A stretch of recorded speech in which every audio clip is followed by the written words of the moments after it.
Hello, everyone, and welcome to episode 8 of Chicks and Sticks, brought to you by the Hockey Writers. My name is Melissa Boyd, and I'm once again joined by my partners in crime, Kristy Flannery, Hannah Garfield, and Mariah Holland. Hi, ladies. How are you? Hey. Hi. If you're enjoying our show, make sure to drop us a like, a follow, or a comment from wherever you're watching or listening, and send us in your questions, and we'll be sure to answer them in a future episode. This week, we're thrilled to welcome our colleague at THW, Rachel Nones, who covers the New York Rangers. It was an eventful season in the Big Apple, and the offseason promises to be just as interesting. So we wanted to discuss everything and all the hot topics with Rachel tonight. So thanks so much for joining us. Thank you. Thank you for having me. Before we start picking your brain, because there's a lot to kind of dissect and go through with the Rangers, we have to do a quick recap because on Chicks and Sticks, we have not spoken about the New York Rangers. It's been a hot minute. So as a recap, they finished 5th in the Eastern Division, and they have a record of 27, 23, and 6. And I think before we dive into the changes and what we have to look forward to, we kind of have to take a step back and talk about the regular season. I think Mariah has a really good question about the goaltending.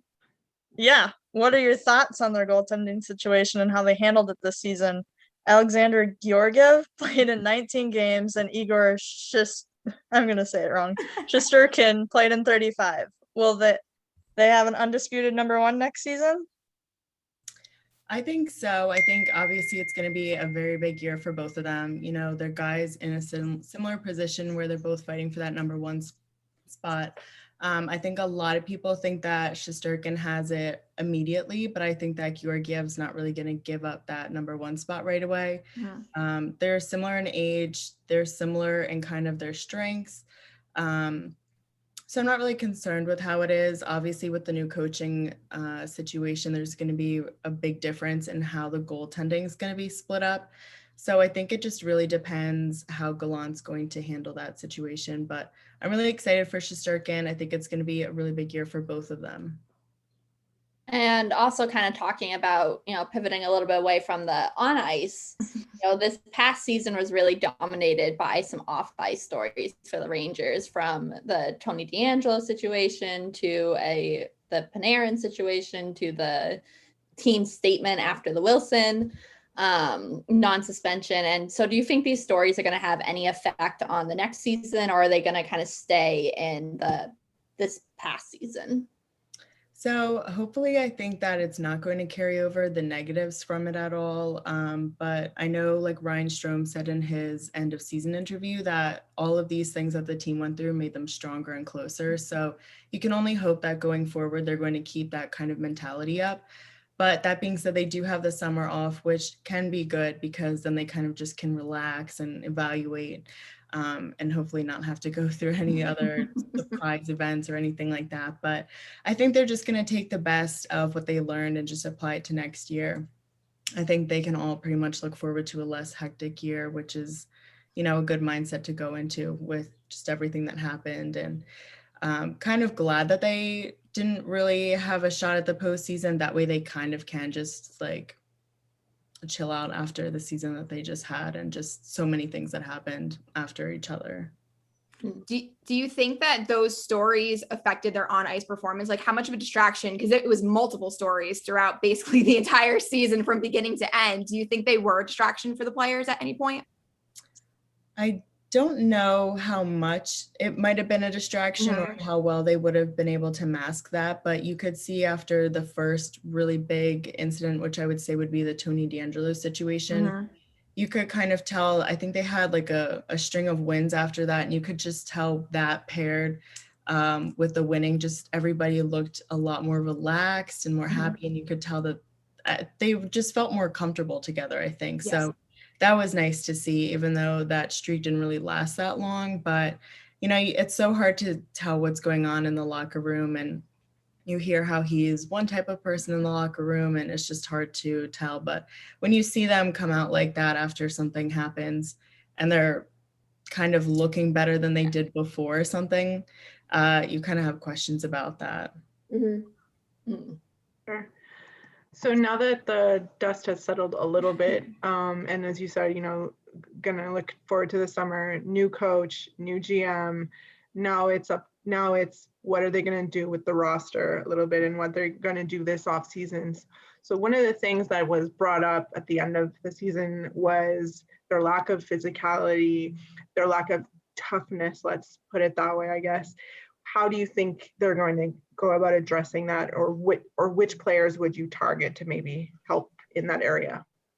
So the end of this season for us, I'd say the last couple seasons have just really exposed like the weaknesses, and this goes for every team, but especially because when they don't make the postseason, I think their weaknesses are even more exacerbated. But I think that obviously the physicality was an issue. Even going into the season this year, I think they kind of knew that was a problem, and you can't really rely on guys like Lindgren and Trouba, who are defensemen, for your physicality, because although that's kind of tied into their job, they're going to get hurt eventually, which was the case for Trouba, especially. And that was a pretty big hole in the lineup when he was gone, not even from like a physicality standpoint. He's become one of the leaders on the team. So that just shows you can't rely on two guys to protect an entire team, especially when you have so many young and talented guys.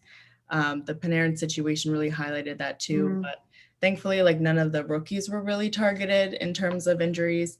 But going forward, you are going to need that. I think every postseason you see that now. There's going to be physicality. Almost every game one, there's going to be a fight or something like that. And I don't think the Rangers would be able to really sustain a run with that kind of style. But I'm hoping that they can add somebody who's older, obviously has that edge, maybe like a center possibly that has like more of a defensive game to it, because they are in need of centers as well. But again, with the age thing, because they do have so many young players, I wouldn't really go for anybody older, probably not that much older than 29 or 28, which is funny because that's like the oldest that we have right now. So I wouldn't really go anywhere older than that because they are really emphasizing their youth. But there's a couple interesting people. They don't really have that much flexibility with their cap space, but Zach Hyman would be kind of an interesting fit. He's used to a lot of talent in Toronto, which would definitely be the case in New York. And I think that he becomes a better player when he has line mates like that. But, you know, Cizikas' name has been thrown around, Blake Coleman. So those are interesting players. But again, because of the age thing and the cap space, it'd have to make it work. Well, you actually, if I could ask a follow-up, you mentioned Jacob Trouba earlier in your answer, and I think I saw something. Well, Chris Jury said that he would like to name a captain, and his name is the one that's kind of coming up the most. Would you agree with that, or do you think there's another player that would be better for the captaincy? I think Trouba was a really good fit. You can tell that he didn't really have a leadership role as much when he joined as he does now. And I think he really embraced that. And I think he's not as old, since he's not as old as Chris Kreider and Jad, that he might be able to relate a little bit better with the younger players. But I think those two would make great captains as well, especially Kreider being a lifelong Ranger. And I think it really just comes down to the right fit. Obviously, they weren't in a rush to name Kreider or Zibanejad the captain. So it kind of tells me that they're still looking for somebody else. And I think this year was a really big test for Trouba to kind of see if he could fit that captain's role. But I think either three of those, they have really great options. And I read something earlier that said about Ryan Reeves or Lucic coming into the Rangers, but they're probably older than your ideal age for what you want for the roster. So the Rangers have a tendency to always make a big splash in the offseason. They always have to get the big name. And there's a lot of names. They have, Seth Jones, we have Jack Eichel. Do you think that they're going to land one of those players? And do you think that they would fit into the future of the Rangers? So the Rangers have luck with these big names because there's always mutual interest. I think everybody wants to be a Ranger. So I think that is definitely half of the discussion that needs to be had with these players. Now, the second big issue is the cap space. So unless these teams would be willing to eat up some of the contract, I don't really see anything working. But I also think that the organization just has so much trust in their youth and what they have coming up that they're not really looking for somebody that big of a name right now, because one, I'm not sure they can really afford it. It would have to be the right price. And then I think they would ask for a lot in return.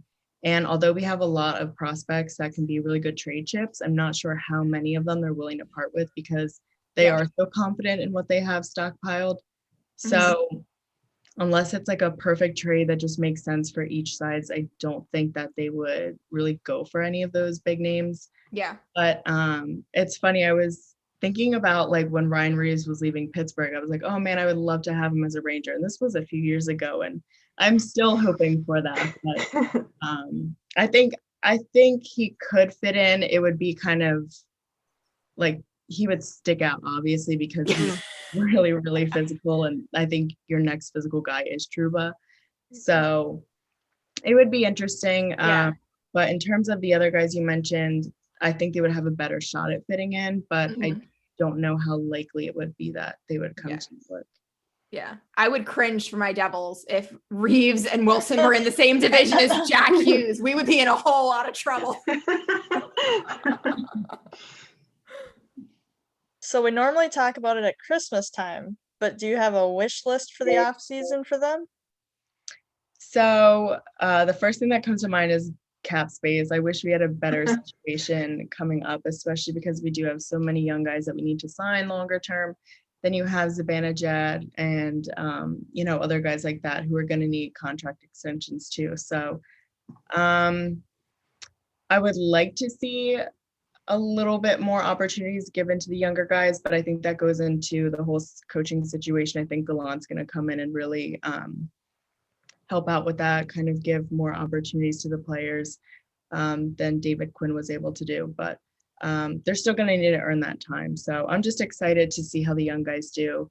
I'm really excited for Vitaly Kravtsov to see what he can do because we only got to see so little of him. But I liked what I saw, and I'm just excited. I'm just ready for it to start. And speaking of the young guys, so for people who don't follow the Rangers really closely, who are, some guys in the Rangers system who, may not be super well known now, but maybe next year or the year after, they're going to kind of come into the league and, really start making a name for themselves? So I think the first name that comes to mind is Braden Schneider, although I would say Rangers fans are pretty familiar with him at this point, although he's really only had 2 games with the Wolfpack so far. But he did record an assist in that game. So he definitely sticks out, especially because the Rangers did trade up to get him. So I think he's going to be a really fun player, a really good defenseman. And it seems that we kind of have the defense lined out in a way. So it's kind of cool to see like where those pieces fit and who they're going to build the defense around. But we have Morgan Barron, who's a center. He's a big player. And again, we're in need of centers, so I think he's going to be a really fun player. But again, he's kind of well known. But then again, you have Will Cooley, who is a left winger. Although we do have quite a few wingers, he's more of a bigger player who has more physical edge. So I think he's going to be a really interesting player. We drafted him in 2020, so I think a lot of fans are eager to see these guys already. We've been eager to see players that were in like the 2017 draft. So we have a lot of guys. It's hard to kind of pick a few that stick out since there are a lot. With all the young players that you've kind of talked about, are you expecting the Rangers to be competitive for the postseason next year? Are you waiting? Are you thinking it's going to be like another year before they become competitive? I think it has to do with what the other teams do in the league. Or in the division, especially. I think that they've made such big strides this past season, even though they were young and they did have makeshift defense lines at time or defense pairs at times. So I think even with that, they were able to accomplish a lot. And I think that they just gelled well. It wasn't really awkward or weird, pulling these guys in from the Wolfpack and Kravtsov from Russia. So I think that they could make a legitimate stride to the postseason. If they make it that far, I really don't think they will. Yeah. But they will have longer to go. So that's exciting. Yeah. And now we have to stay with that exciting news because we do have a new coach and we have an experienced and a successful coach coming in. So how much of an impact do you think he's going to have? Do you think that the team is going to play completely differently with him instead of Quinn? So I think, every time you read about Gallant, you hear that he's such a player's coach, and I think he's going to vibe really well with the team. And especially because he just seems more, I don't want to say more patient than David Quinn. They're definitely different coaches, that's for sure. Different style. Yeah, definitely. And I just think he's going to be a little bit more patient with things, and he's always cited to have like a lot of trust in his players. So I think that can either be a really good thing or a bad thing. I know Quinn was super, super accountable with everybody. There's always instances in my mind where he would sit Kreider because he took like an offensive penalty. So it would just be things like that where I think Gallant might be a little bit more forgiving, and that could fare well in the end, especially with the younger guys. They're going to need a lot of patience. But I think he's going to be a really good fit. I think the players are really going to embrace him. And I know he's already kind of looking to set the team up as a Vegas team. So obviously he had success with that. So it's pretty exciting. And so last episode, we established that Hannah was a Boston Bruins fan. That was like the big takeaway from last week's episode. This week, it's going to be that I am a New Jersey Devils fan. We were talking before the show, and I was saying how I feel like for me, when I first started watching hockey, it was like Lundqvist versus Brodeur, and it was like this huge, intense, like Hudson River rivalry. And I feel like now both teams are they're trying to find their way. Neither of them are competitive. So for me, the rivalry kind of died a little bit. It's going to come back again, but it's just not there right now. Who do you think is the Rangers' biggest rival at the moment? Would you say it's the Devils? Do you think it's the Islanders because they're clearly like the best team in New York right now? I would kind of say the Islanders. There's always going to be the whole Capo, Jack Hughes thing, even though one's a winger, one's a center. There's always going to be that whole rivalry there. But I would say even the Penguins, even the Flyers are kind of like in a weird phase too, where they have the older guys, but they have the younger guys. And their heart's not working out. Yeah, they're kind of just trying to navigate that. So I think a lot of teams in the division are going to take a step back. So it's going to be even more competitive when they're kind of at the same playing field.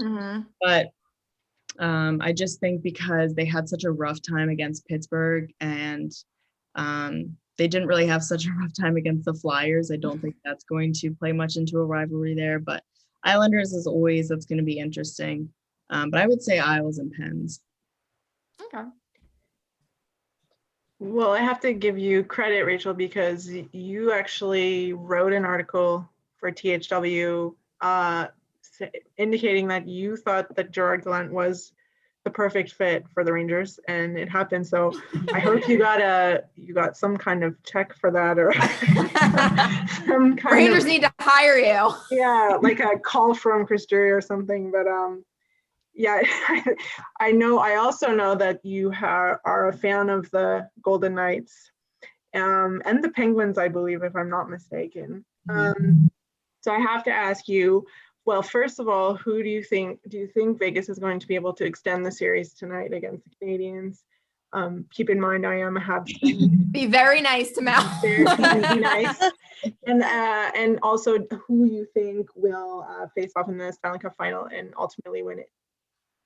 So I do think Vegas is going to extend another game, but it's a weird kind of situation with Vegas because they just kind of dropped off. I don't want to say they breezed past Colorado, but they obviously were having like an easier time than they are now. But that makes me believe that some of the guys are banged up because you're just kind of like, well, where did all this offense go when you have like Jonathan Marchessault having like a hat trick, and then he hasn't been on the score sheet really. It's just kind of confusing how not only him, but other players dropped off, like Brendan Smith, you haven't really heard much of. Stone hasn't either, I don't think. Stone, yeah. So, and especially like you need those veteran guys when you're in the postseason, because especially that deep in the postseason, because they have that experience. So you kind of got to lean on those guys, and then you also have that depth that you need that's not really showing up either. But I think the Habs are just they're a pretty stable team, and I think Vegas hasn't really done much in the way of rattling them. So I'm hoping they can kind of start that tonight, a little late jump, but I wouldn't be too surprised if the Habs do advance. I still think it's going to be Tampa versus whoever, and I think is going to win it again. Who do you start in net tonight if you're the coach of the Vegas Golden Knights?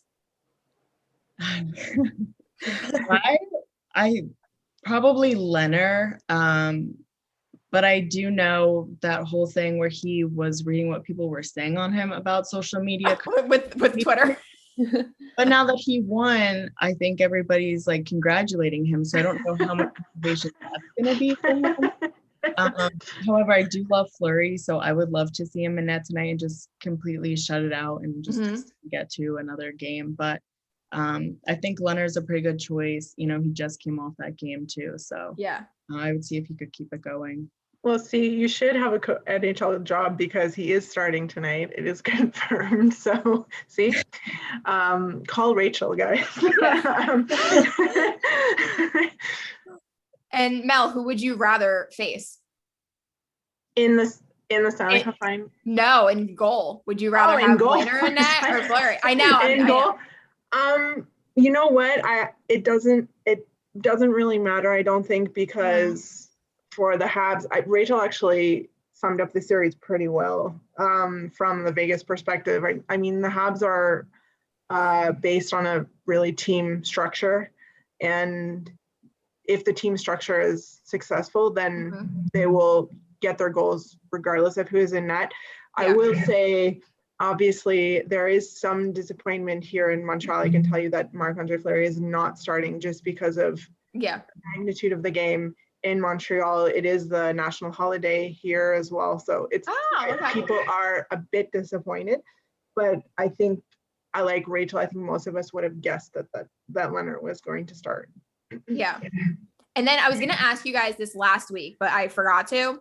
And Rachel, I want your opinion too. At this point, that we're so close to the Stanley Cup final, who is your favorite for the Conn Smythe at this point? That's a good question. Because for me, I gotta go with Carey Price.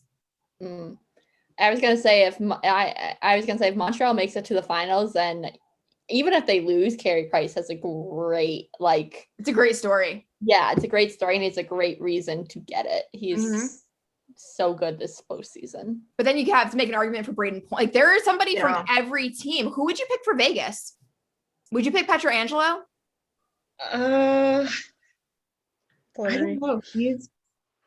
He's been kind of like spotty. I know he really kind of pushed them toward past Colorado.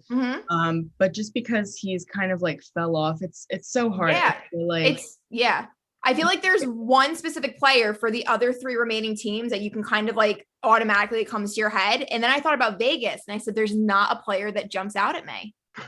Yeah, I mean, it would be nice if they had some kind of like young depth guy that really like, but I mean, like even like for me, like Ross Colton is really interesting on Tampa. I wouldn't give it to him, but I think he's been like really interesting. He has been first postseason, but there's no one really like that for Tampa for Vegas. Yeah. What do you think of Tuck?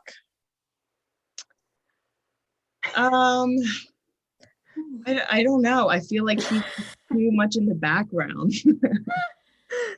But see, it's hard for me to give like Carey Price as the answer because it just like brings up feelings of like Henrik Lundqvist not getting this Carey Price so close. Just it pains me, but I would say that's a really good answer. Yeah. Who would you say for the Islanders though?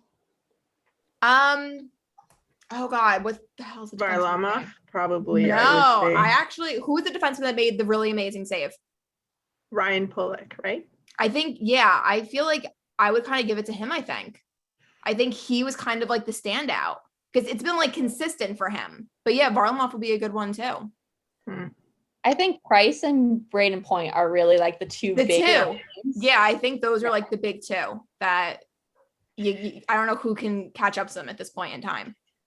Even like Bailey from the Islanders, like that's true. I think like game winning or series advancing goals too. So he just always seems to like get a goal when they need it most, and it's always he's clutch. Yeah.